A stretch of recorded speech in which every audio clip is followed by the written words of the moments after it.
Conociendo al enemigo, parte 33. Los jesuitas. Cuando la Reforma amenazó el poder de la Iglesia Católica y sacó a millones de debajo de sus garras, Satanás estableció una reforma falsa para anular la amenaza y reafirmar su posición de dominio. En el Concilio de Trent de 1545 a 1563, una comisión de cardenales se juntó para limpiar la Iglesia Católica y asegurar su posición de autoridad como la única Iglesia de Dios. Fue fundamental para este movimiento el establecimiento de un nuevo orden religioso, la orden más famosa creada en ese tiempo y la que ha llegado a ser la más grande en el mundo. Fue la Sociedad de Jesús, o como son comúnmente conocidos, los jesuitas. Ellos llegarían a ser una de las organizaciones más infames en la historia. Es importante que exploremos a los jesuitas porque esto nos da un conocimiento profundo de la mente y las tácticas de nuestro enemigo. Pero por esa misma razón quiero encabezar esto con una advertencia, que las próximas partes estarán tratando con unos temas muy torcidos y malvados. El fundador de los jesuitas fue un hombre llamado Don Ignacio López, nacido en una familia extremadamente rica en la región vasca de España en 1491. Más tarde, él se cambió el nombre a Ignacio Loyola. Cuando Loyola era joven, se decía de él por registro de la policía que era orgulloso, violento, vengativo y peligroso. Su gran ambición en la vida era convertirse en un poderoso comandante militar, lo cual iba muy bien hasta una batalla en particular en que la bala de un cañón le quebró una pierna y dañó grandemente a otro.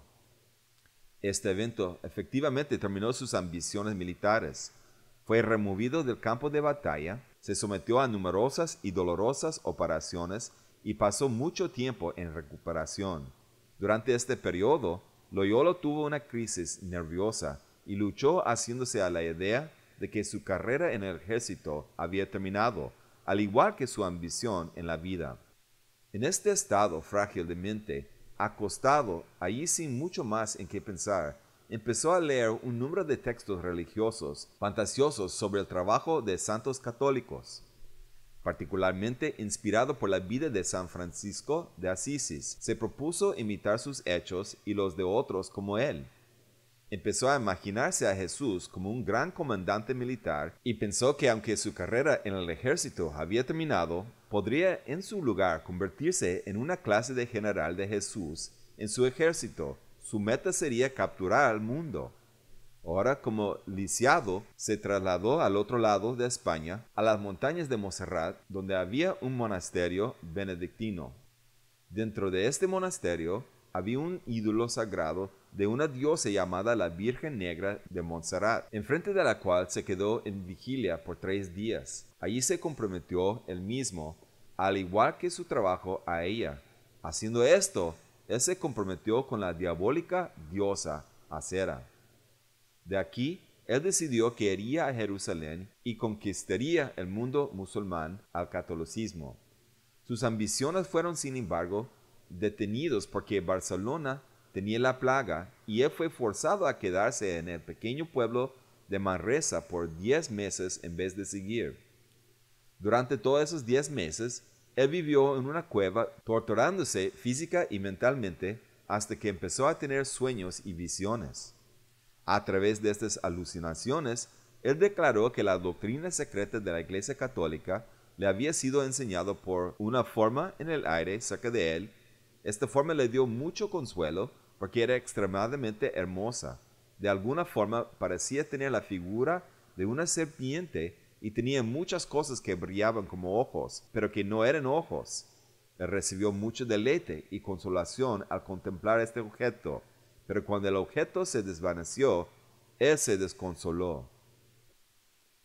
Aquí vemos el signo de un cuento diabólico de la revelación en una cueva exactamente igual al que Mohammed experimentó. Más explícito que el cuento de Mohammed, el ser llegó en forma de serpiente en vez de ángel de luz. Similar a Mohammed, Loyola se encontró propenso a la depresión después del contacto. Después del periodo de los 10 meses en la cueva, Loyola prosiguió hacia Jerusalén, donde abordó a los monjes jesuitas. Ellos le dijeron que se regresara a casa ya que no querían problemas políticos. Fue a su regreso a España cuando inició entrenamiento formal estudiando teología en varias universidades. En este tiempo, junto con un grupo de compañeros, también empezó a hacer discípulos de otros.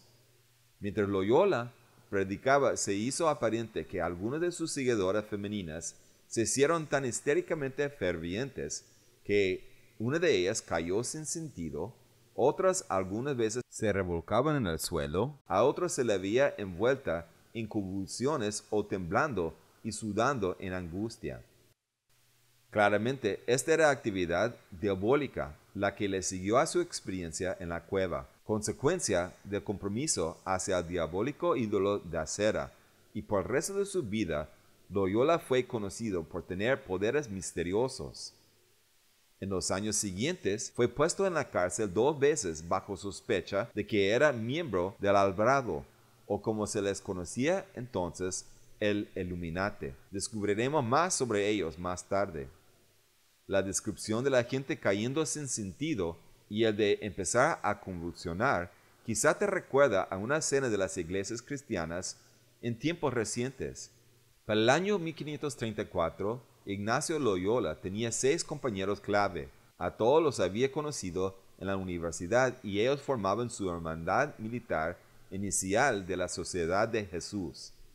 En la mañana del 15 de agosto de 1534, se reunieron en la cripta de la iglesia de Nuestra Señora de los Mártires en el Monte Marte e hicieron votos secretos, comprometiéndose a su trabajo que duraría todas sus vidas.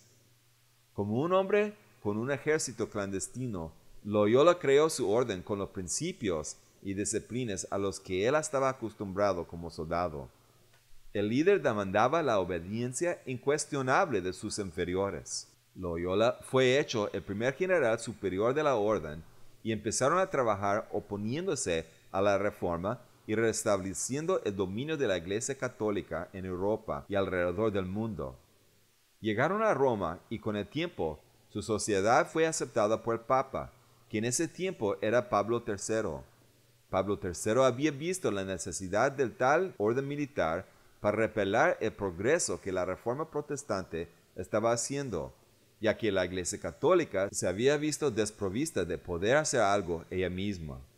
El Papa les dio autoridad para que excomunicaran a todos los que estorbaran o que no ayudaron a la sociedad, conferir órdenes, predicar y administrar los sacramentos, cambiar sus generales, absolver heréticos, al igual que encarcelar a los excomunicados, ejercer funciones episcopales, confirmar, practicar el exorcismo, dispensar, etc., para disfrazar ellos mismos, para mover altares, dar indulgencias plenarias, para vivir ellos exentos, libres de poderes seculares impuestos, al igual que jurisdicciones, autoridad de sentencia y ordenar cualquier otra delegación ordinaria, jueces, magistrados, cualquier cateo o investigación.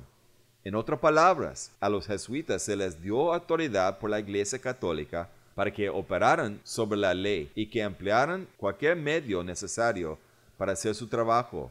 Con esta libertad, en tiempo, los jesuitas se convirtieron en el arma más poderosa contra la reforma.